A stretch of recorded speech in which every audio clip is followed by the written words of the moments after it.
Horses, Hope, and Hustle, the podcast where faith leads, grit drives, and the Western way of life runs deep. I'm your host, Crystal Show, wife, horsewoman, entrepreneur, and believer that God doesn't waste the hard stuff. Around here, we talk real stories, big dreams, and the kind of hustle that's rooted in hope. So pull your hat down, pour that coffee, and let's ride.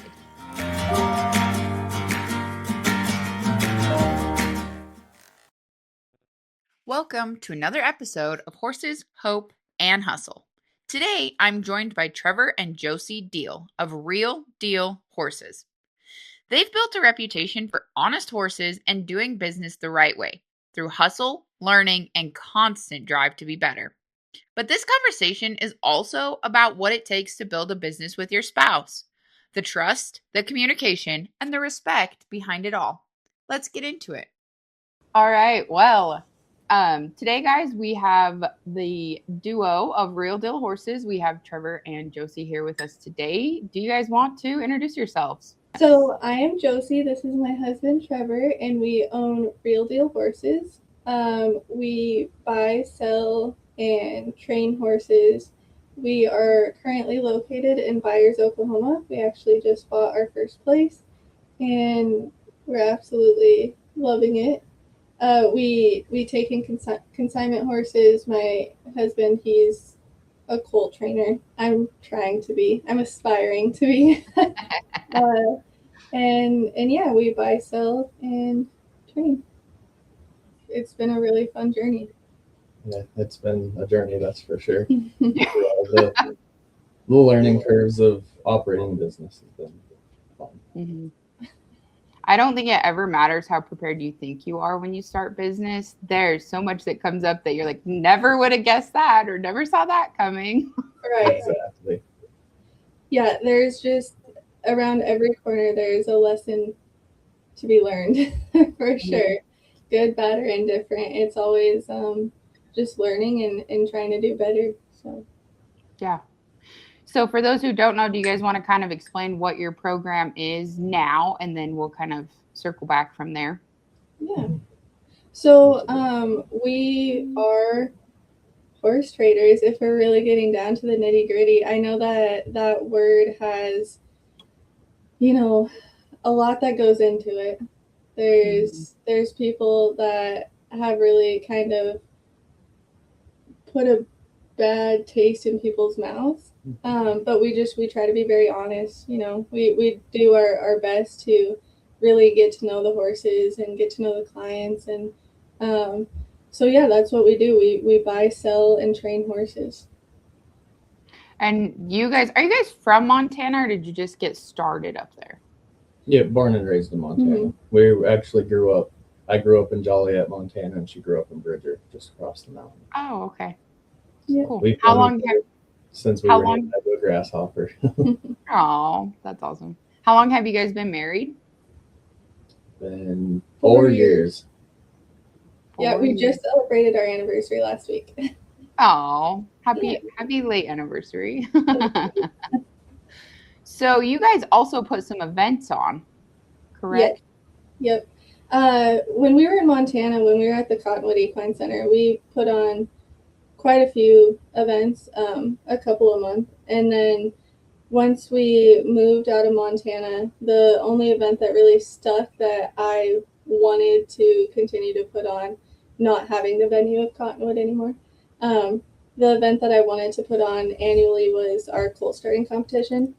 Mm-hmm. So this was just was it our fourth? Fourth year. So this last one was our fourth annual colt starting competition.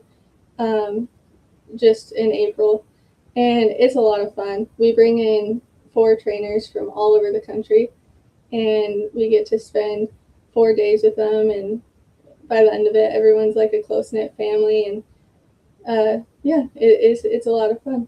It is. It kind of gets a guy in gear for this time of the year for us.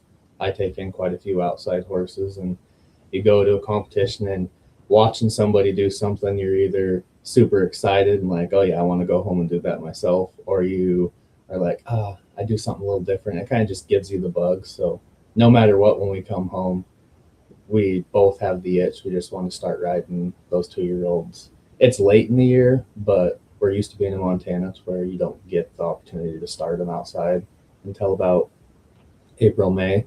And so it really gives us the bug and kind of kicks us in gear for that time of year. Yeah. How is that judged?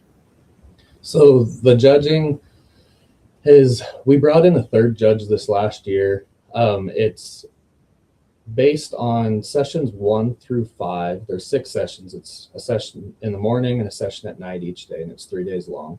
1 through 5 is all based on like the preparation of your colt, desensitizing them, ability to get free flowing movement, and like watching transitions of gaits, how they pick up their feet, how they are to get them saddled.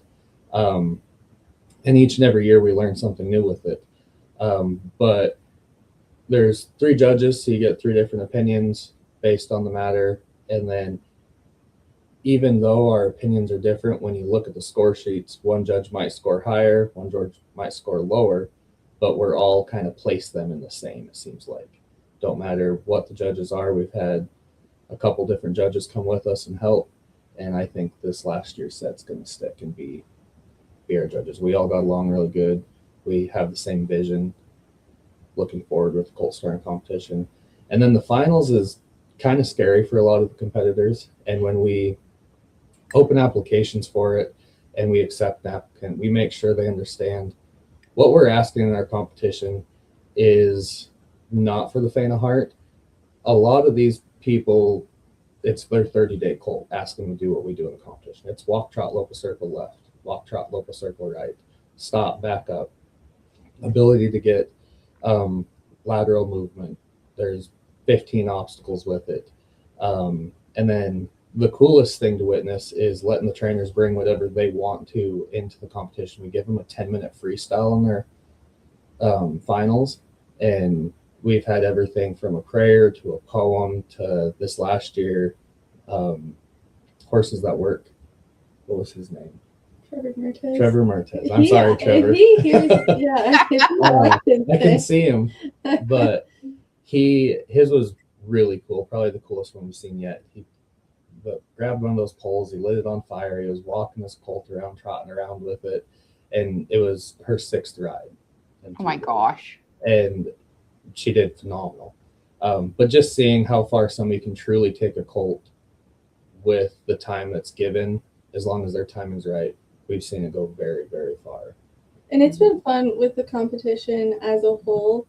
The very first year that I did it, I made a post on Facebook and I said, I kind of have this idea, and I had 3 mismatched colts, the 3 colts that I owned, and they weren't from the same breeding. They weren't. I mean, I think I had We had a 2, 3, and a 4-year-old. Yes, one was puppy dog gentle, one was about average, and then one was kind of an outlaw. Yeah, I don't know what I was thinking. I mean, looking back, that's just crazy. And then I just made a post, and the first 3 people that reach out, we're going to get together and you can be in the competition. And so the first 3 people that messaged me got their spot, and we ran the competition, and I learned so many things. Oh, yeah. And it actually went really well. I mean, there is no big complaints. And that year, Alina McDonald won the competition. And from there, it's just been so fun watching it grow. Jake Wade from there in Montana, he was our announcer this year. He was our champion last year in Oklahoma. But he was also one of the competitors that competed in the first year. He actually competed in the first year. And after the competition this year, we sat down and talked, and he goes, I just can't believe where you brought this. I mean, it's just crazy coming from what it was and having 2 people there watching, and to now. I mean, we had we had the drill team do a presentation, the national anthem, of course, and then to introduce the trainers, the lights were off, there was fire. It was, the whole sound show. It was a lot of fun. It was cool. And it's crazy to see like what it come from in the beginning was the thought, the idea, everything was 100% just out of our pocket. your colts we had, we were living at the facility there, and we used one of our events for that, and then turn around where I think we ended up with like 13 sponsors this last year. We gave away a saddle and a buckle to the champion, and there's second, third, and fourth place prizes throughout the whole thing. I would have never thought it would come this far, but it's definitely something. There's always about 4 or 5 people come around Christmas, January time. They're like, so when are applications open? Mm-hmm. I want to get applications open. It's like, okay, we will let you know. That's so awesome. So that's one event. What does kind of the day-to-day look like for you guys? Do you guys travel a lot for sales? You said you had some outside horses. So the day-to-day for us is just, we kind of have, how I explain it to everybody is like family versatile program is our goal for every horse. Something that I can go ranch on, might not be exceptional at it, but I can go get any job done. You can rope on them, open shut gates, go gather cows. Something like my wife, she can take to the arena. She can go lope the circles, do the stops, turnarounds, have fun, just enjoy being on a horse. And then both of us, we have a 4-year-old and a 3-year-old right now that at any given time they see us on a horse, they want to run up to us and let us pick them up and put them on a horse and go for a little ride. Or like our girl, Troy, and she is adamant about, no, you get off, I want to ride by myself. So as long as the horse is of par, we put her up there and we'll lead her around. We've had quite a few horses lately that we can give her the reins, and she thinks it's the funniest thing to go the opposite direction of mom and dad. But that's the goal with it. And so our day-to-day can vary depending on the horses that we have in and where they're at. It could be a lot of trail riding. It could be a lot of ranch work. There's countless hours spent in the arena loping circles. You wouldn't believe how many people's horses don't lope circles. They've never done it or asked them in their life. And then the wife does just as much riding as I do, especially now that our kids are getting a little older. And then she's also our Facebook marketing person. She runs all of our social media. She does all the videography. She does all the photos, the editing, on top of riding as well. And so it could be as little as us going to the river and videoing tomorrow, and then taking horses to town the next day. And then, like right now, we got quite a bit of rain, so it's kind of a good downtime for us to see how these horses will do with time off. And it's every day is a little bit different. It all starts the same. We wake up, we go feed and water, take care of everything, and then kind of see what horses are on the list for the day and where they're at. Yeah, it seems like it goes in a cycle, and we always have horses that are ready to be sold. So it seems like just about every day we're not only riding and training, but then we have to get the videos of the ones that are ready and at that point. So every day is get up, feed, water, clean stalls, ride horses, video and photo horses, and just chase the kids around. And yeah, lots of horses. That's what it's all about all day. All day. And then on top of it, I don't take in a ton of outside colts because I want to make sure I can put adequate time on them. I don't want to ride 15, 20 minutes and then try to get through 20 of them a day. So I try to stay around 5 to 8 colts a month. That way I can still dedicate time to our business, make sure I can still put time on the colts. 8 horses for me does make for a very, very long day, especially with riding my own sale horses, my own colts. Lately, we have, he started off as an employee. He's turned into a very, very good friend of ours. When I get kind of slammed with my max amount of colts, I've got him to the understanding of our training program to where I can hand him a couple of my personal horses and say, hey, can you go through the pasture and just go check the cows? Just do it on my horse. And then he can come back and he can say, yeah, everything's perfect. Or, hey, I think we should work on this. And I can put it in my notes and I can put it on my list. But making sure that we have adequate time on the horses is our biggest thing. Mm-hmm. And you guys are in Oklahoma now. Yes. Right? Yes, ma'am. We've been down, we left Montana, when was it? 22. Yeah. Thanksgiving of 22 is when we left Montana. We actually left Montana, went to Arizona for a year. And was not for us. Our goal was, so we'll back up just a little bit with it. So when we were in Montana, a part of what we do is we buy horses with a purpose to resell them. Mm-hmm. So living in Montana, especially where we're at, Billings Livestock was right there at your disposal. One of the largest sales in the country. You don't realize, but there's so much business that happens through there. Mm-hmm. Well, she got this wild idea, and she come to me. She's like, "I want to go to Texas." I said, "No." I always shoot down the dreams. I'm the bad guy in most situations. And she's like, "Well," I was like, if we go down there, it's a long trip. It's a long haul. We don't know anything. Where are we going to go? And a month later, she's like, "Here's all the details, blah, blah, blah. Let's go." And it was kind of a spur of the moment decision. We've never been down there before. We never ventured there. We're kind of only been around the surrounding states of Montana, and come down there, and we instantly fell in love with it. Mm-hmm. I assume Texas was kind of like what the desert is in Arizona, just nothing but just sagebrush, cactus, and like imagine tumbleweeds just blowing.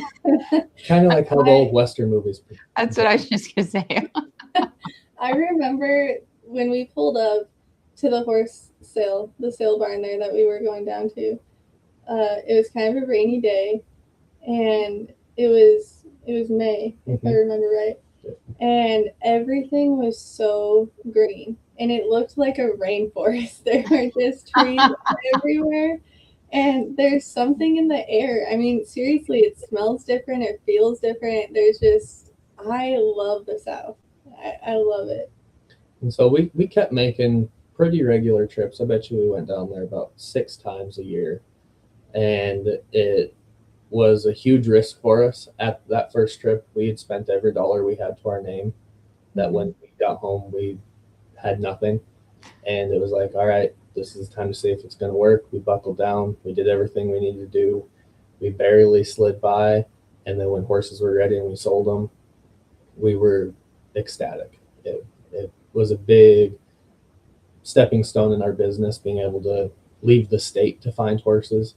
And then kind of fast forward, we leave Montana, we go to Arizona. We're like, we want to be in the South. We couldn't find any rentals in Texas that had what we needed that we could afford at the time.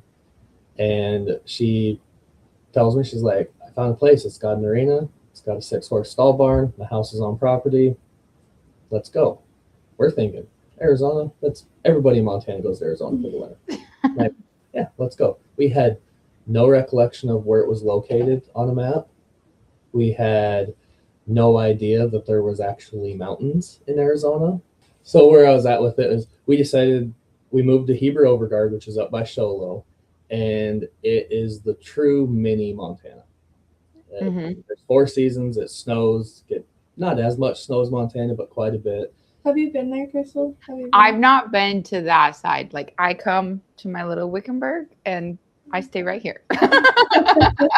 Your husband, he ropes a lot, doesn't he? Yeah.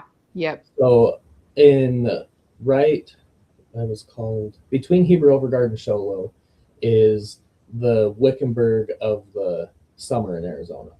Everybody goes up to the mountain and ropes. Wasn't it called Payson? No. Payson's on the way up there. I can't remember.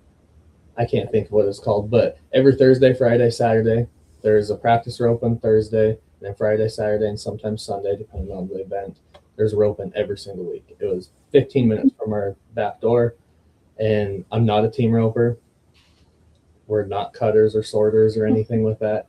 And we didn't really fit in Arizona. We were kind of off in the middle of nowhere to begin with. And so once our year lease was up, we were out of there as fast as could be. I remember counting down the days. Once we moved up there, it literally felt like the middle of nowhere. And we made a couple of good friends, lifelong friends, and that was amazing. But I remember them asking us, can you renew the lease? Do you want to buy something over here? And we both didn't want to break their hearts, but we're like, we want to be nowhere near this place. Absolutely not. I'm sorry. This is just it. Yeah. It didn't match with us at all very well. Mm-hmm. So yeah, once our lease was coming to an end there, we made a post on Ranch World Ads introducing ourselves and what we were looking for. At the time, we weren't quite ready to buy. We thought that we were and we wanted to be, but the banks were saying that we weren't. And so that was fun. And so we just needed to find a place to lease. And so I made this post on Ranch World Ads, and somebody reached out to us with a facility in Guthrie, Oklahoma. And so we drove the 12 hours from Arizona over to Guthrie, and we met them and we saw the place. And yeah, it was ideal for, We kind of realized that Oklahoma, Texas, there's a lot of similarities in what we kind of fell in love with Texas, with the green, the kind of rolling hills, a lot of forage. And when we were going to Oklahoma, it was like, I don't know. We're driving through the Panhandle, going. It's like, yeah, this just, I don't know. I don't think it's going to be it. And then when we finally got there and it opened up, we're like, all right, I think we're moving next week. And so we packed up and we're there. And once we landed here, I don't think we were in Oklahoma for 2 months. And she had mentioned to me, she's like, I think we're going to live here for the rest of our lives. Like, being down south, being where we're at, it's exactly what I want. She said, the only thing I don't know what I'm going to think about tornado season. I still don't know what to think about it. But yeah, since then, we leased that place for a year. And then we got the opportunity to look at this place that we currently live at now. And it struggled trying to get everything in line to be able to purchase a place, especially at the age that we are. We're both 27, going to be 28 this year. And everything kind of just fell into place. It was about 60, 70 days ago we bought this place. And everything just kind of fell into place. And I think everything happens for a reason. We bought 40 acres. We got a stall barn, a house, a place to raise our kids. We're not in town, which was a big part of what we were looking for. When it all kind of happened, we almost didn't even think that it was real. It was kind of like, yeah, we moved again. What are we doing? And then it's when it all kind of signed paperwork and you put the money in and you're sleeping in your own bed and in your own house, you're like, all right, it is real. Like, this is mine now. Yeah. It wasn't I really wanted, you picture in your head kind of what it looks like in the movies, I guess, or the way that people make it look on social media, to where it's like this moment to where you made it, right? Because for the last 7-8 years that we've been together, that was our like almost end goal. Like, we wanted to buy a place because that felt so out of reach. And it's just crazy at this season in our lives. It was so exciting. It's an amazing accomplishment and we feel so blessed and fortunate, but there was no moment of like, take a big breath and just take it all in, because we still got to hustle. We still got to go, like there's our mortgage has to be paid. Yeah. So. Well, it was a big part during the move.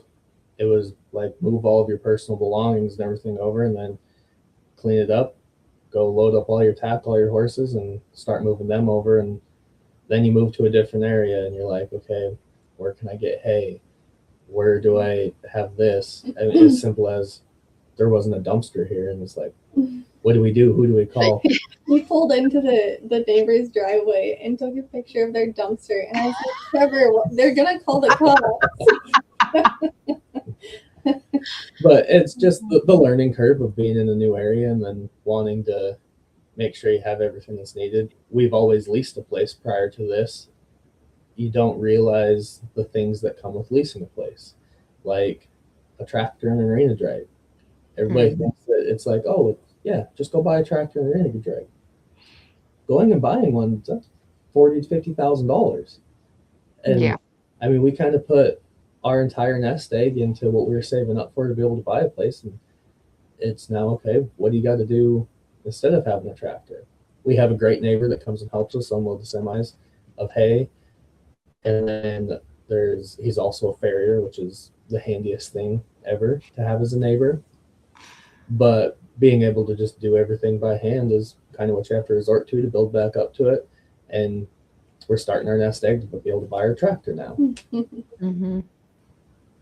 I think we literally just closed on our house on Monday, and it was so drawn out. Like, I never realized that when you're closing on a house. I was like, oh my God. So we're like so excited. And then we bought the house, and like an hour after we got the, approval that it was official, we're tearing out flooring. And my husband just says, we just bought a project. That's what we bought.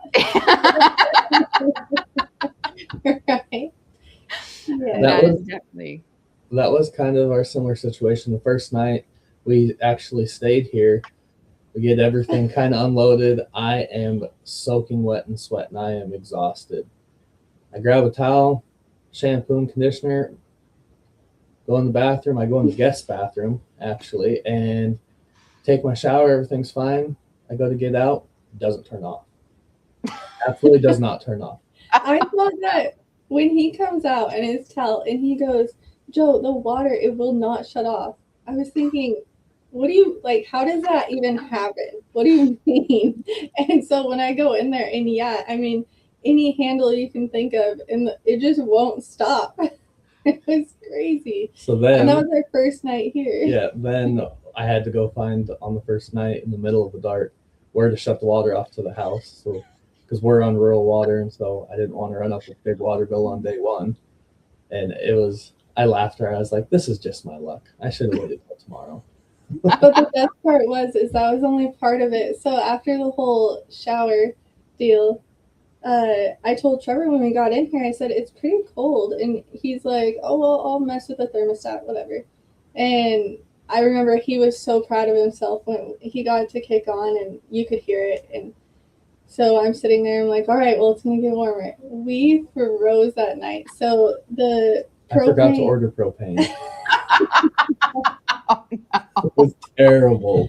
I'm talking, it's like 40 degrees in the house, and we're just, at the time we hadn't had our bed in the house either, so we're sleeping on our couch with our kids, all of us snuggling, blankets piled everywhere, the water's turned off because the shower broke. Yeah, it was crazy.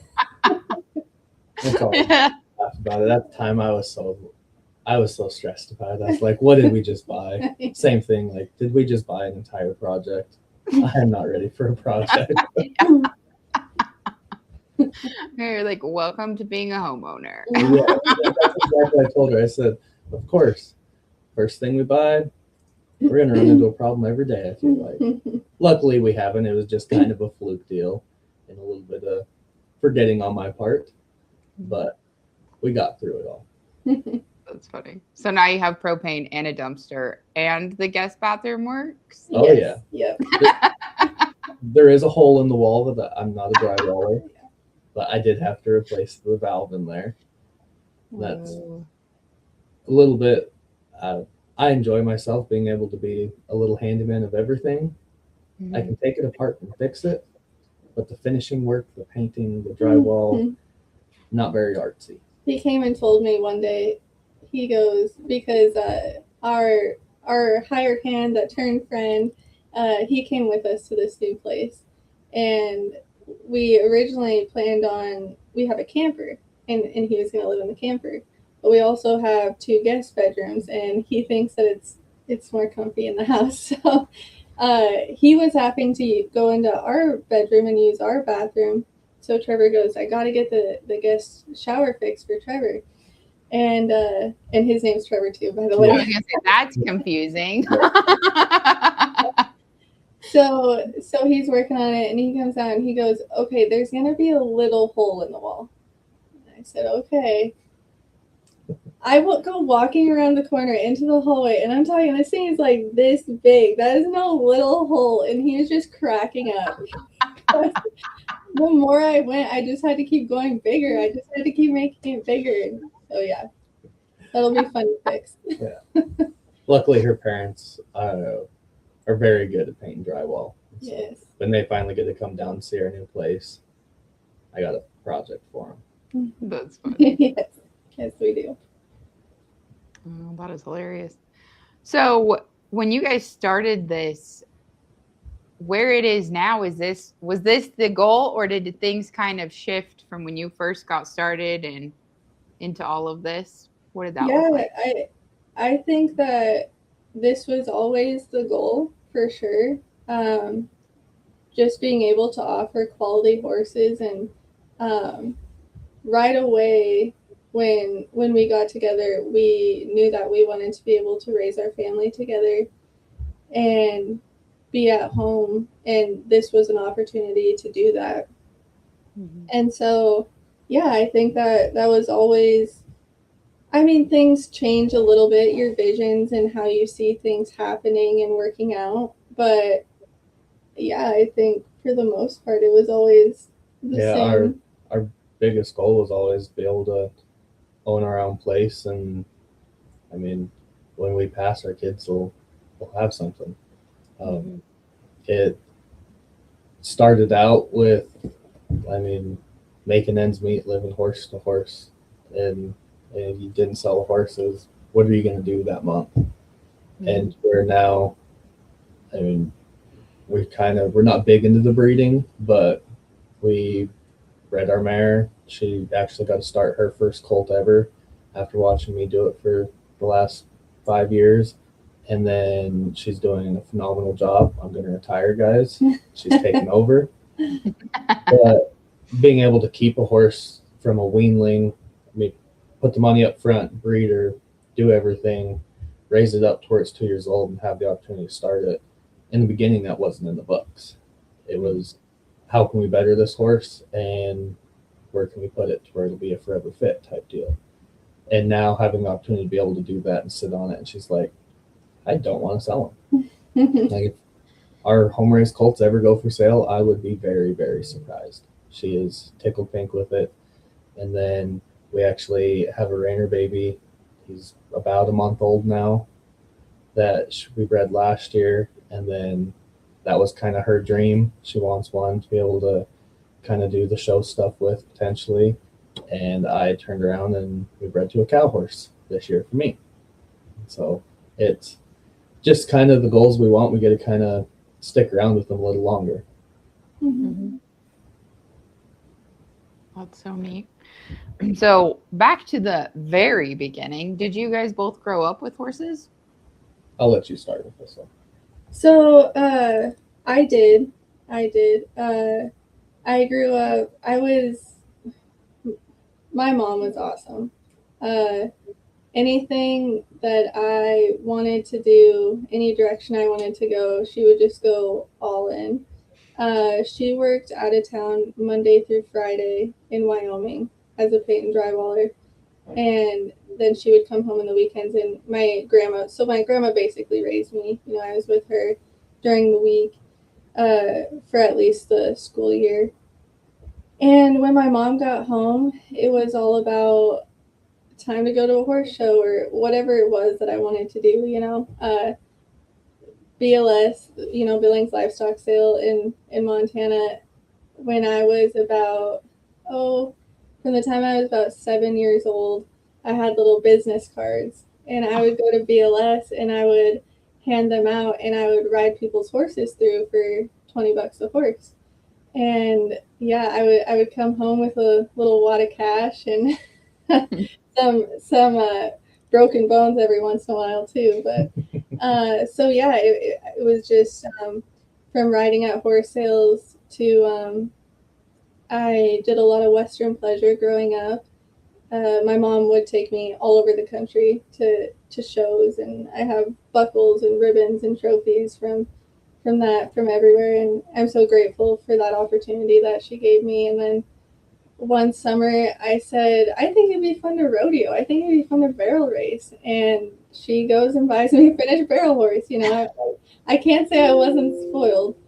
Um, and so, yeah, then I started barrel racing a little bit. And in the midst of it all, my parents were horse traders. And so we always had 70 or 80 horses. And we were going to horse sales. And yeah, the variety of getting to see so many different types of horses and disciplines, and just being able to adapt to everything. I think that I'm just very grateful for my childhood, and it was fun. It was very horse related everywhere. That's So so cool. That's a big gamble to be like, hey, $20 and I'll ride your horse through the ring without any yeah, backstory on that. So yeah. No, I was a little hustler. I would just be slinging business cards everywhere, and it got to the point to where some of the consigners, they'd consign their horse, and then they'd call me, and they'd say, "I'm going to be at the sale this month. I'll have 6 horses. When I get the hip numbers, I'll let you know." And so I would get there, and they'd have their pin, and they just leave me to it. They'd tell me a little bit. And if they wanted the horse previewed, I'd do that. And yeah, it was a lot of fun. I rode a lot of really good horses. I also rode a couple that I was like, I remember one time I was on a runaway in an alley, and my mom comes down a different alley, and she looks up and she goes, "What are you doing?" And I'm flying past. I can't get him to stop. I was like, "I'm fine, Mom." like that teenage, like, leave me alone, mom. I know what I'm doing. Yeah, it's all fine. And then But mine, a little different. Growing up, my grandpa actually owned a dude ranch, and I don't know exactly what age he gave me my pony Peanut, but I have a couple small memories. It was kind of a cool operation they had. They would drive a couple head of cattle across the canyon, and then they had like a cowboy camp set up, and then they'd stay the night there, and then you would drive them back to home base. I know I went on them with a couple times with it when I was younger, and then I was probably about 8 years old, and from the time growing up, I mean, we'd go to the local county rodeo, and I'd like ride calves or sheep or whatever the little kids did at that time. And I remember, from what my mother and parents tell me, my uncle Tyler decided he was going to race motocross. And so he went from the rodeo to racing dirt bikes. And I guess I begged my grandma I want to do the same thing. I'm very blessed for the opportunity. She turned around whenever the season started. She bought me a dirt bike, and I traveled with them everywhere. Um, I did that all the way up until I was 18. I won a couple state championships there in Montana, a couple surrounding states. And then during all that, growing up in school, I went to school in Joliet, Montana, and then graduated from Laurel. Knowing all those rancher kids, I always went to every branding I could. And then my best friend, Mark Gruel, every year it was a trip. We're going to the mountains. We're packing the mountains for 10 days and riding. I was never the handiest of rider, but I was fearless. I could get on anything and go for it. Um, when we actually first got together, I remember it's like, I can ride a horse. I can ride a horse. And she's like, no, this is business. Just let me work, and we'll go do whatever we're going to do later. So I'd play on my dirt bike while she's riding, and she probably didn't enjoy that. But one day she's like, you want to ride one? Perfect, here. They had a colt in. I think your mom owned him, right, Fred? Yeah. And she's like, here, ride this one. And saddle him up. They're like, jump on, and you know how to ride? Just go ride him. So like, okay. And he bucked around and jumped around. He probably had 10 rides on him or something. And I think it was kind of a leveling thing. She was like, it's not all fun and games riding horses. This is the reason it's work. And when I ended up staying on, I didn't get bucked off or nothing. She's like, oh, okay. You actually can ride. Like, it's kind of a light bulb went off. Like, you can come to work with me now. Like, it's okay. And so I started dabbling in it with her, and I didn't really get into the horses full time until I was with her. We were together for probably about 4 or 5 months. And at the time, I was working on a gravel crusher full time. And I had made a comment to her. It's like, I want to do this with you for real. Wake up, do the whole deal.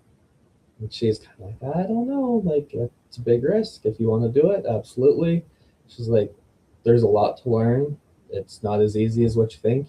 I was playing Weekend Warrior at the time, I guess. And we talked about it for a little bit, and she leased a barn in Belgrade. She says, if you want to do it, this is your opportunity. Let's do it. I put in my 2 weeks, and it was tough because my father was my foreman. So telling my dad / boss, hey, I quit and I'm going to go train horses and ride horses for a living. He was not very fond of the situation. And I virtually, I knew enough to get myself in a lot of trouble in the horse world before I met her. And then she taught me everything I needed to know. I'd get yelled at for riding around like a chicken with my wings flapping. The show world that she spent a lot of time in, of correct posture and how you present yourself and hold yourself and ride on a horse, took countless of hours, years to be able to understand fully. And that kind of got me into the horses full time with it. That is so cool. So, on the note of building a business with your spouse, we've never covered this topic, so I'm ready for this. Let's talk about kind of, as a married couple, what do your roles look like in the business? Like, who's the ideist? How do you guys balance each other that way, being in business together? So I am always in my head. I'm always dreaming up ideas. I mean, it just never stops. If words are not coming out of my mouth, if I'm just silent, there's something brewing. So, it's really cool because Trevor kind of reins me back sometimes because I dream up these big ideas, and he kind of keeps me humble and grounded. And when it comes down to it, when I want to go after something crazy, he's I'm right there with her for yeah. it, but I try to be give me some reasoning. The reasoning behind it, and what things actually cost, and what things actually are, and how far places actually are. Mm-hmm. But yeah, no. As far as I think that when it comes down to it, I pick the horses.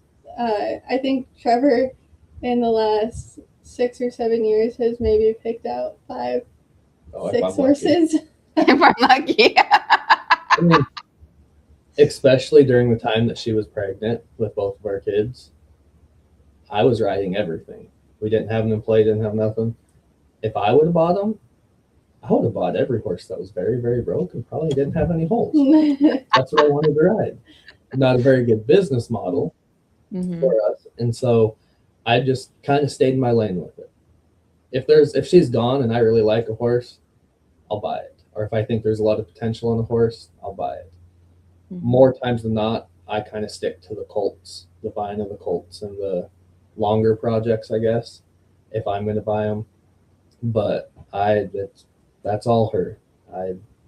Everything that comes on property, unless it's a training colt, she has more than likely picked it 99% of the time. So I buy the horses, we buy the horses, but I pick them out. I pick up my hand at a sale.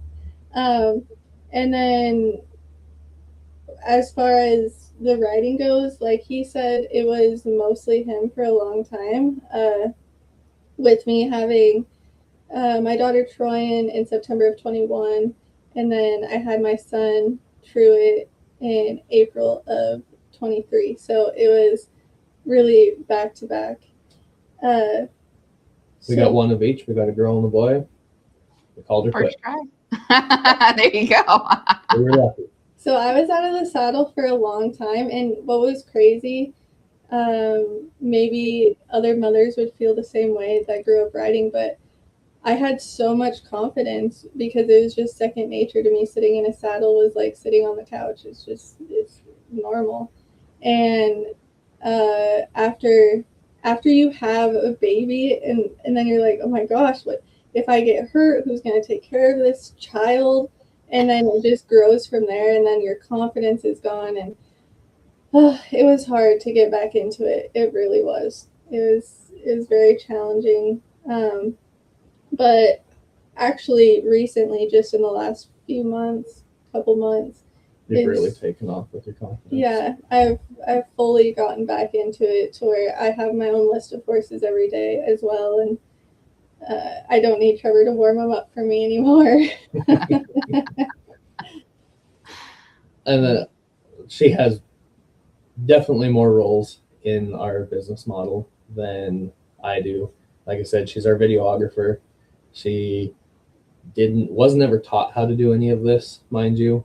It was all in life. You can either pay somebody for their knowledge or you're going to pay for it through failure. Mm-hmm. We're not afraid of failure. It's the reason we've gotten where we're at, because we're willing to try. And if it doesn't work, we take a step back, look at the mountain again and say, okay, there's got to be another path. How do we do this? Especially with like the social media marketing, all the photos and videos, learning the programs on once you have the camera and you took them, what do you do with it? Yeah.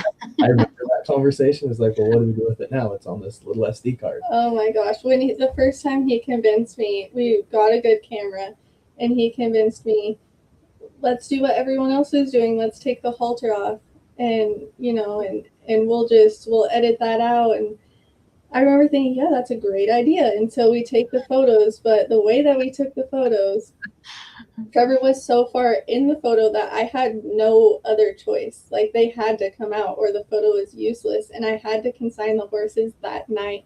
And I remember just sitting in front of the computer crying. I can't do it. and now it's so funny now because I'll be drinking my coffee and I'm editing a photo over here and building something on the other screen, and it's those little moments to where you feel like it's impossible. I can't do it. And my biggest red flag, my biggest downfall is I will not ask for help. I'll complain to Trevor. I will complain to him, but I won't call anybody. I don't want to go on YouTube and watch a tutorial. I just want to smash buttons until it all comes together, and then I can take a breath and be like, I knew I could do it. And there's probably 1,000 easier ways to do most anything. A lot of the things, probably. Anything that I do in life. Like, if you need advice, don't come to me because I probably do it like 10 ways harder than anyone else does. But I get it done. And so that's all that matters. But yeah, so she does like all the social media, all the marketing, all the photos and videos. She travels to every sale with us. It's not like she's a stay-at-home mom and gets to raise the kids. We load the kids up, and there's some mornings it's 3-4 o'clock in the morning before we roll back into the house. Especially when it was just us before the kids, I was a stickler. Every penny meant something. So if we could make it home and get there safe, I was not going to buy a hotel room. It was just wasted money in my eyes with it. Now that we've got the kids and everything, that makes it tough. So when sales get over, if it's too late, we'll get a hotel room and stay. Sometimes I push the line. It's like, they'll sleep in the truck. It's okay. I'm mainly the driver. On our long hauls, she has saved me. I get tired, and she's like, I'll drive for a little bit. You take a nap. 99% of the time, though, I'm the driver with it. She handles all of our bank stuff. I take horses to the vet, and I ride them. Her phone goes off nonstop already with just the marketing and the Facebook stuff. So if somebody wants to talk to somebody in person, usually they're going to call me. My phone number is the one that's out there most of the time. It just we found it works better. I'm the one firsthand out there with horses most of the time, on the horses that are hers and on her list and that she's done all the work on. I'm the first person to be like, I don't know. Call my wife. I don't want to mislead you in anything. Talk to the one that's riding it and doing everything with it. And so there are quite a few of those that'll happen. But yeah, the roles that play, we each have our titles of what we do, I guess I would say, but it all goes hand in hand. We have to do it together. Mm-hmm. I can't go out there and I don't go out there and start colts by myself. We get the kids up, get the kids out. They'll play with their sand toys in the sand and everything. Lately, she mics me up and we video everything for content. You never know what you're going to need or when you'll get something cool out of the deal.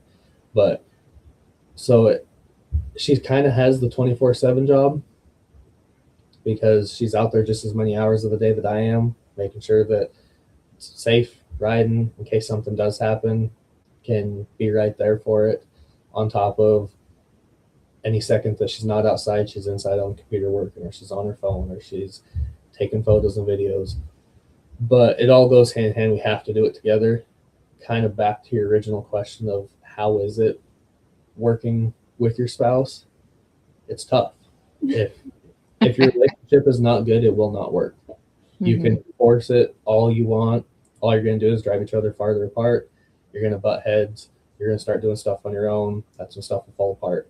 It'll go opposite directions. If you can't have the respect for one another to do something, it's not going to be a good business model. You could have a billion-dollar idea, but if you guys don't have a strong relationship and respect each other's opinions, it won't work. Well, and I think the hardest part too is there's no getting away from it. You know, the spouse situation to where the husband works somewhere and the wife works somewhere, and then, you know, don't bring work home type thing. We talk about work 24/7 at the dining room table. We talk about it laying in bed. We talk about it on the couch, wherever we're at. And I wouldn't want to have it any other way. I mean, it's our work and what we're trying to create and what we're trying to do. It's just everything. I want to talk about it all the time. I love that my partner is in it as much as I am, and that it's just, yeah. It's one of those things, not having any time apart. Like, the most time apart we got is she's got to run to the post office and mail something, and I'm riding a horse. We travel everywhere for everything. I can't think of a time that I have gone somewhere farther than an hour without her. It's just kind of how our business model works. It doesn't work if it's just me. It doesn't work if it's just her.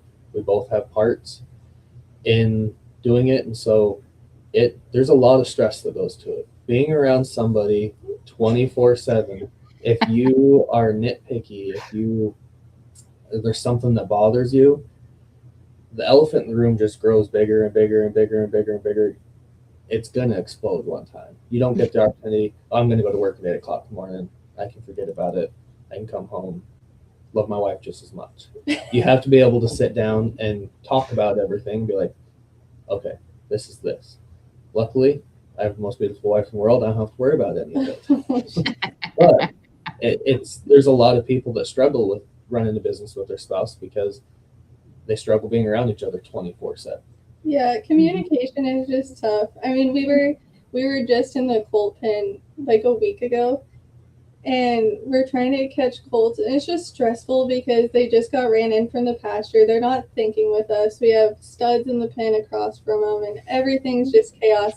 And Trevor and I start bickering, and he throws his halter down, and I walk out. You can catch the colts on your own, and we just sit there and eventually just start laughing. It's like, we just need to take a breath. Everything is going to be okay. And it kind of all boils down to, I mean, yes, we are both 50-50 owners in our business. We each get the same amount of say when it comes to stuff. If she can't take an ass chewing from me and I can't take an ass chewing from her like you would from a boss, it won't work. I have to respect what she thinks is right enough that she's chewing my butt for. I need to be able to just shut my mouth for a second, think about it, be like, okay, you're probably right. And then same thing. Right. It goes both ways. It's the same model as if we weren't spouses and we were at a job. The same things go into it with having control. Things have to operate a certain way. It's not just a free-for-all out here. Otherwise, only the good horses would get rode and the bad ones would never get brought in. We have to stay on schedule. We have to make sure this is getting done. This is getting done. There is a lot of times the best horse on our place is the one that gets rode the least due to the fact of that. And I've seen a lot of people in our industry that don't succeed because they aren't willing to better the worst horse. They enjoy riding so much and they're probably very, very handy, but they just enjoy riding the good one at their place. And then all of a sudden they're like, why isn't this working? Well, you didn't put the work into the ones that needed it. So once you sold your good horse, what are you left with? Mm-hmm. Yeah. It's all a work in progress. Every day is a new day. Having the opportunity to do what we do and raise our own kids and own our own house now is, I mean, it's the dream. It's the goal. We're living it right now. I am excited for once we get this place kind of built up, like where our goals are next. I want her to get back into showing. And she's kind of getting the same bug, I think. It's just finding our next goal in life is a big, big part of it, I think. Yeah, it's really important for us to, the way that it all just comes together. It's really easy to get kind of swallowed up by it, and so to be able to just take a step back and a breath and really think about all the things that we're thankful for, and yeah, we couldn't do without each other for sure. Not at all. No. My husband and I talk a lot about being equally yoked. And, you see that, like, obviously they talk about it in the Bible, and like that comes up a lot. And we have that conversation. I think it's so cool when you do have two people working towards the same goals, like you guys do. And just how much it's like an ebb and flow, but it's like always going the same direction. Like, that's what we talk about a lot. And I think that that's so important, especially doing business with your spouse. Because like you said, it's not like I can be mad and go to work for the day and come back. Right. Well, and I think like what you're saying, I wouldn't be in Oklahoma right now if it wasn't for her. She wouldn't be in Oklahoma if it wasn't for me. Having different opinions and different ideas is what makes it work.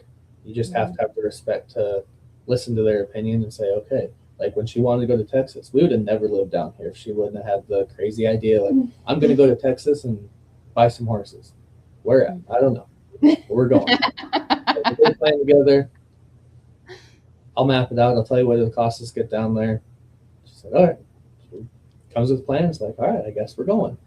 And then falling in love with it, we'd still been the same Montana rancher kids, just doing the same thing at the same place. Probably staying really close to family with it. A lot of her family is still in Montana.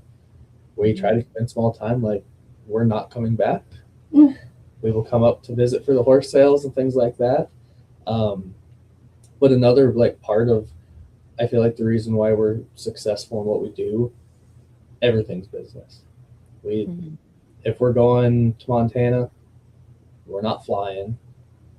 We're packing up horses, or we're driving up there and hauling somebody else's horses, picking up client horses, or buying horses in Billings and coming back down. Or if we don't buy anything, we're hauling horses back down for somebody else with it. There's always work to be done. It don't matter where you go, as long as you're not surrounded by water on all four sides. I pull a trailer everywhere we go. Everyone always asks, don't you guys want a vacation? Don't you? Neither of us have any desire, unless we can pull a horse trailer and stop at a horse sale along the way. Both are interested in going on a vacation. I do love to explore, for sure. I just want to do it with a horse trailer attached. Well, and it's the thing, we've got to explore a lot of the country. Absolutely. For work. Yeah. Like we live a vacation in some aspects of it. There's times we're gone for a week, and our hired guy at the time would have to pick up a lot of slack for us. And then we're going all over. We've been to Ohio, Indiana, through the Midwest. Last year we went through Missouri and Mississippi and kind of little East Texas. When we were in Arizona, we traveled back and forth to Montana every single month. And we've been through all the states. I think our next little adventure is going to be broadening our horizons towards the East Coast. I've never been to the East Coast. It doesn't intrigue me. She loves the history and stuff like that. It intrigues her. every time we sell a horse to the East Coast, every single time, I tell Trevor, could we just please deliver this one on our home? Let's go deliver it. And he's never down. He's never down for that. It's the driving time, and I don't deal good with concrete jungle. It's not Yeah. not my forte. Yeah. I think that's a cool topic too, making everything you do like part of your business. In the horse industry and being an entrepreneur, you have to be able to hustle. 100%. And I think sometimes though, like you still have to find a balance because burnout obviously is real, unfortunately. But if you love it and you're able to like incorporate it into your life, it doesn't always feel like it's not a draining hustle. Mhm. It's, everything can be rewarding and you just find that balance. Like, yeah, we get to go see family, but we're also paying for our fuel hauling horses. Mm-hmm. Absolutely, yeah. And so last year I actually worked for a horse sale, and I managed that sale for the better part of a year. And the burnout was just, it was so real, it was just so hard to get through that and then also focus on our own business, focus on my kids. I wanted, at night, they would want me to read them a book before bed, and I just wanted to go to sleep. I was so tired. And I remember finally sitting down with Trevor, and I was like, I know this is a great opportunity for us. This is like a cookie cutter job for me. But I have to take a step back.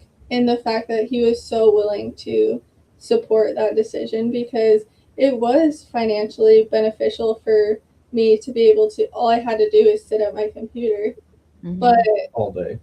yeah, all day. And I was gonna say all you had to do. That's a lot. It is like mentally draining. oh my gosh, and dealing with the consigners and the buyers, and everybody wants to put their stuff in late. Yeah, like I said, I'm so grateful for the experience, and there was some fun times involved too, but the burnout was just so real, and that's just all that it came down to. I wanted to be able to enjoy some time with my family and focus on our business, because like I explained to him when we were having the conversation, this is awesome, but our goal was to always grow our business to a certain point, and I can't help benefit and get that growth for our business if that's just a second thought for me.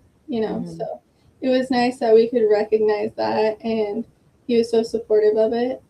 And I remember the first month of not working the sale, I was thinking, oh my God, are we going to be able to pay for our bills? Is everything going to be okay? And it's just crazy how easy it all just fell into place, because it was like I was a missing piece for the business.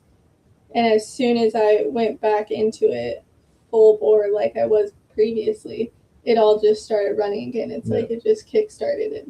Yeah, it's been great. Yeah. It's amazing how just being able to put more of your energy into your own stuff, because I'm definitely in a similar, I get that situation very much, and being like, okay, look, yeah, it's nice when you're an entrepreneur, when you have one consistent source of income for sure. That's like a huge, that's a huge, oh my God, the word just totally left my head. But it is crazy how when you can shift that focus back to your own stuff, it comes back tenfold. Absolutely. Well, and then like the burnout for our business, I don't see one, because horses come and they go. We don't flood ourselves with 2-year-olds and 3-year-olds for training. We keep it at a very manageable number so that we can operate our business and grow our business. To where, yeah, we might have a set of horses like, gosh, we have worked our tail off. This is no fun. And do all the work. If you do it right, you get them sold. Everything's perfect. The next horse you buy might be the one that you're just tickled pink about, and you're like, I don't know if I'm gonna let you sell this one. Like, he's so smart. I love it. It does everything. Having the change in livestock all the time, I think, keeps us from being burnt out. I remember prior to her actually getting pregnant with our first one, from doing it from the time she was 7 years old, riding horses, being around it, it was work to her. It was okay. I have to do this. It was she had to force herself to go out there and do it every day, but it's how she made a living. Mm-hmm. And then getting the break with the kids and everything, and coming back to it and finding her confidence again and going through the whole thing. I think she sees where I'm at with it. I enjoy. I could ride a horse 18 hours a day. I never complain once. I just want to be out there doing it. It's not work to me. I truly enjoy it. To where I think she's starting to get that same thing, especially after our colt starting competition this year. She decided she was going to start our first home raised baby. She's like, I've watched you do it for how many years? I know the program. I've just never done the steps myself. It was first day. She's all of a sudden turned around. She's up there. She's riding it around, doing everything. No buck. He's completely gentle. He knows everything. And she's got what, 12, 13 rides on him now. And like I said, I'm gonna retire. She has done a phenomenal job with it. But she like drags everybody else out of the house. Like, we got this to do today, but I gotta go ride my colt. And it's not she has to, but she wants to. She wants to go out there. She wants to put the time in. She's getting the drive back because it's fun, not because she's burnt out and it's work. It's the best. I mean, I am so grateful that I found that spark again and that love. There's nothing else quite like it, to just crave it and think about it at night. For this horse, how can I do this better, and how can I, pick this apart a little bit, and just 24/7 thinking about the horse. I love it. I absolutely love it. It's been fun. It has been a blast. It was hard going through that stage in my life. I mean, I remember he would, oh, let's just go on a trail ride. We'll have someone watch the kids, and I was like, you're joking. The last thing that I want to do, we get a break to ourselves, and you think I want to go sit in the saddle. And then what was really funny is Mother's Day, we're laying in bed, and he goes, so if you could do anything tomorrow for Mother's Day, what would you want to do? Like, we'll do whatever you want. And I said, I really want to take my colt that I started. I really want to take him outside for the first time on a real trail ride. I think that'd be so fun. And he just started laughing. And I said, what? What's so funny? And he goes, can you imagine if last year I said, do you want to go on a trail ride for Mother's Day? He's like, we would have gotten into a screaming match. And yeah, it's been a fun transformation. It has. It's cool just to see her to want to be out there and want to be in the saddle and have the same feeling I have towards it. If the horse is terrible and I don't like it, I still enjoy it. I enjoy the learning process of the horse, showing them how to be better and how to carry themselves. And I'm assuming just like everybody else, I love riding the broke one. There's nothing more fun than getting up there and everything feeling like butter and it's just perfect. But just the whole process of general being in the saddle, it's cool to see that drive come back into her because she was, when we got together, she was kind of on the burnout route already. She was doing it because it was work and she had to. Yeah. It's hard when you lose your fire for being in the saddle, and it's tough, but that's awesome. So we usually end with a couple of questions, and I'm changing it for you guys. Okay. So my first one, what are you most proud of your spouse for? What am I most proud of? So I would have to say the fact that a lot of people don't know this. I don't even know that we've made posts about it or ever came out with it, but Trevor, like we talked about today, really just started riding seriously, like getting into it when we got together in 2019. And so I am just so proud of what he's accomplished. And I mean, he has so many people that look up to him.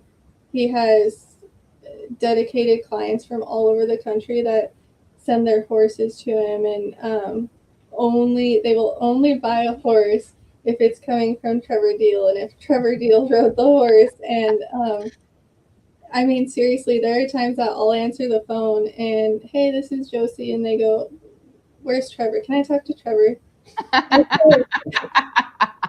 It's all about Trevor and his dang mustache. I'm just a behind the scenes, but I'm just so proud of a lot of people. A lot of people, you know, yes, I did teach him a lot of the basics, you know, and then from that first year on, he just he would go to clinics. He would go and ride with people. He has never been arrogant or not willing to learn. He's always willing to just soak it up, and he's also willing to not be the best at something so that he can learn.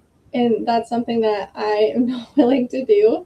It's like with roping right now, I get out there and I swing a rope a few times and it just makes me so mad, and I just won't be vulnerable enough to just go through the learning process. And to think all of the things, his style and his feel, and just he's so amazing at it, and he's just still willing to just soak everything up and continue to learn. And so I would have to say I'm most proud of him for that, for sure.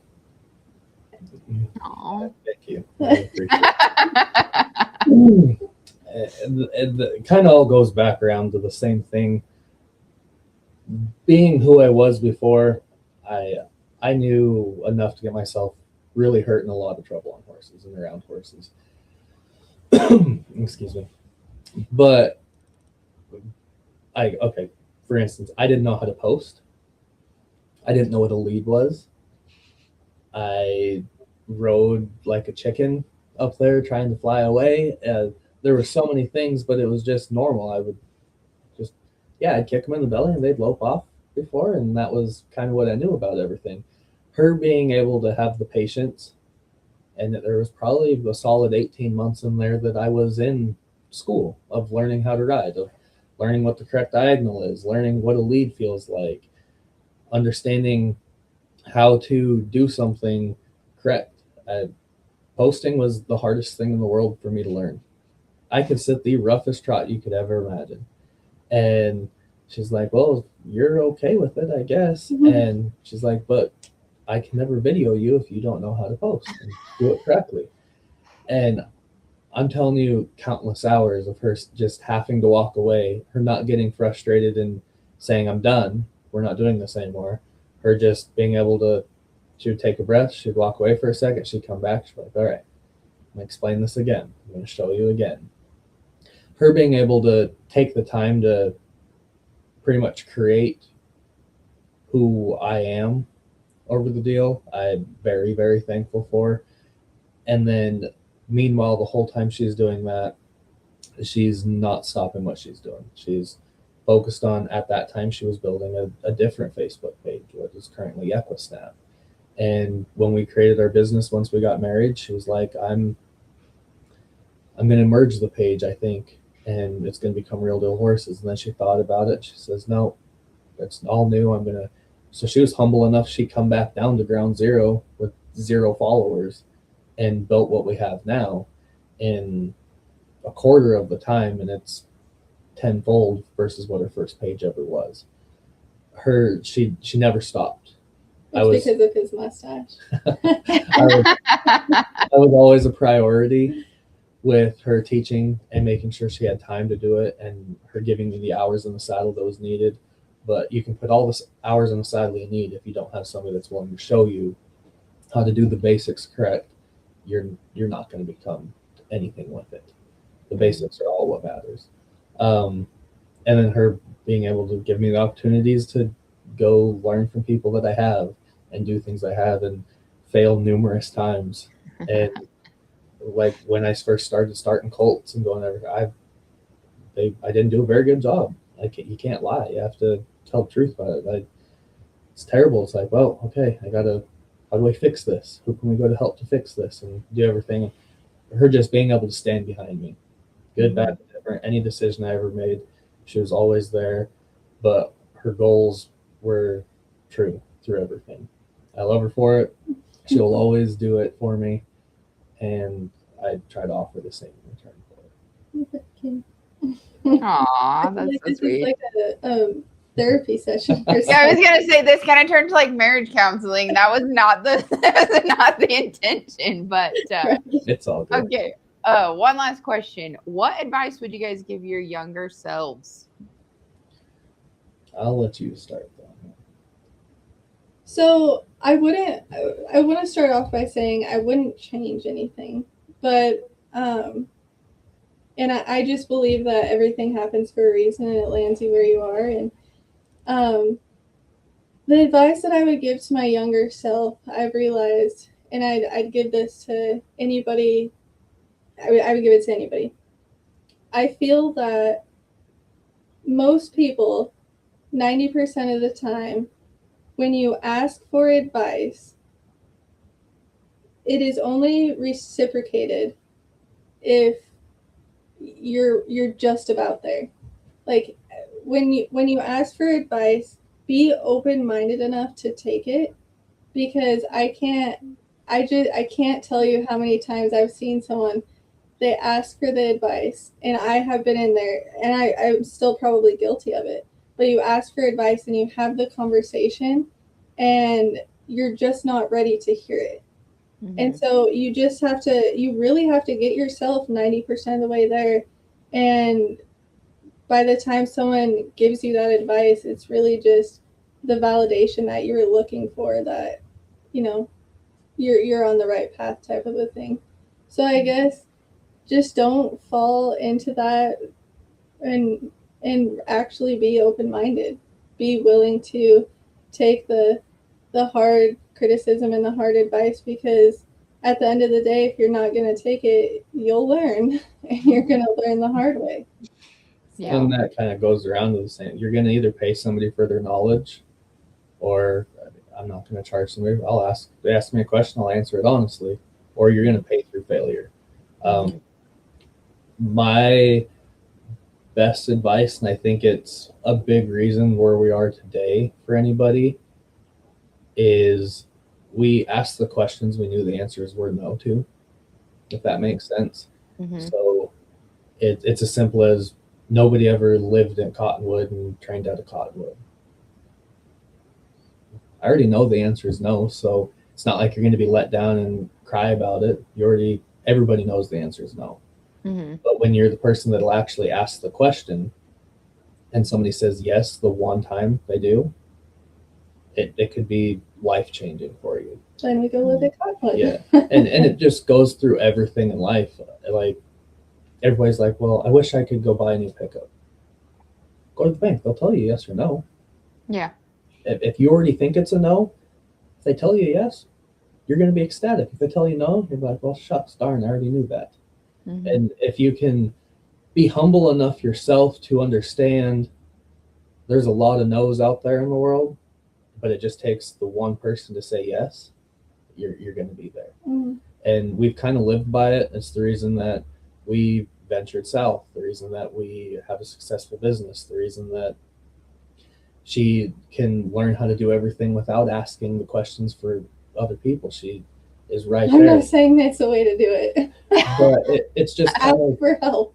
It's kind of the motto that we've kind of lived by. Just if you already know the question's no, or the answer to the question is no, ask it anyways. It's kind of the validation. Either it's going to be a no or it's going to be a yes for you, and it's kind of built us who we are.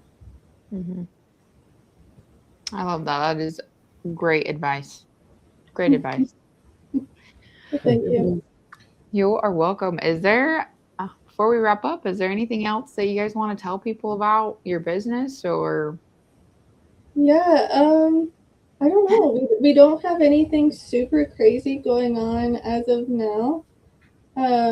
Thankfully, it was a very busy spring schedule, but things have finally slowed down. But we have lots of available horses. If you want to buy a horse from us, you can reach us at Real Deal Horses on Facebook.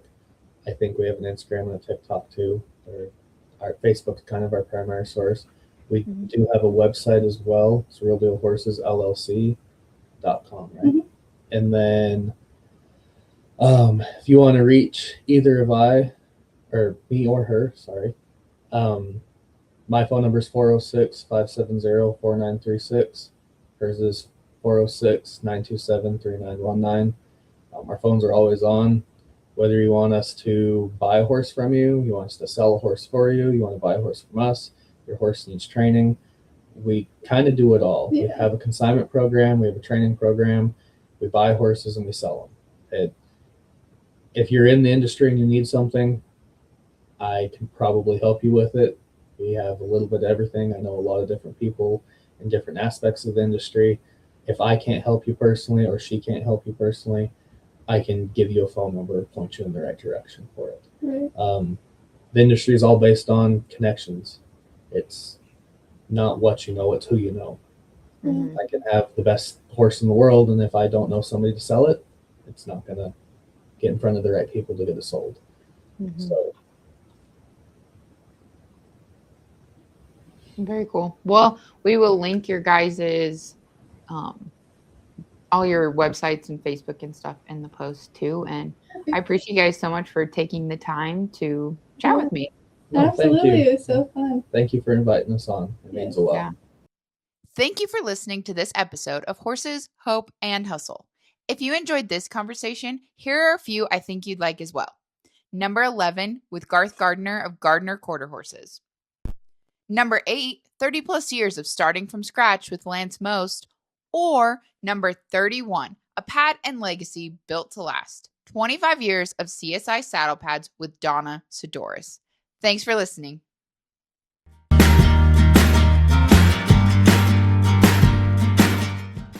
Thanks for riding along with me on Horses, Hope, and Hustle. If you found even a little bit of inspiration or grit here today, share it with a friend, leave a review, or tag us on socials. And keep showing up for what truly matters. Until next time, stay true, stay tough, and keep hustling.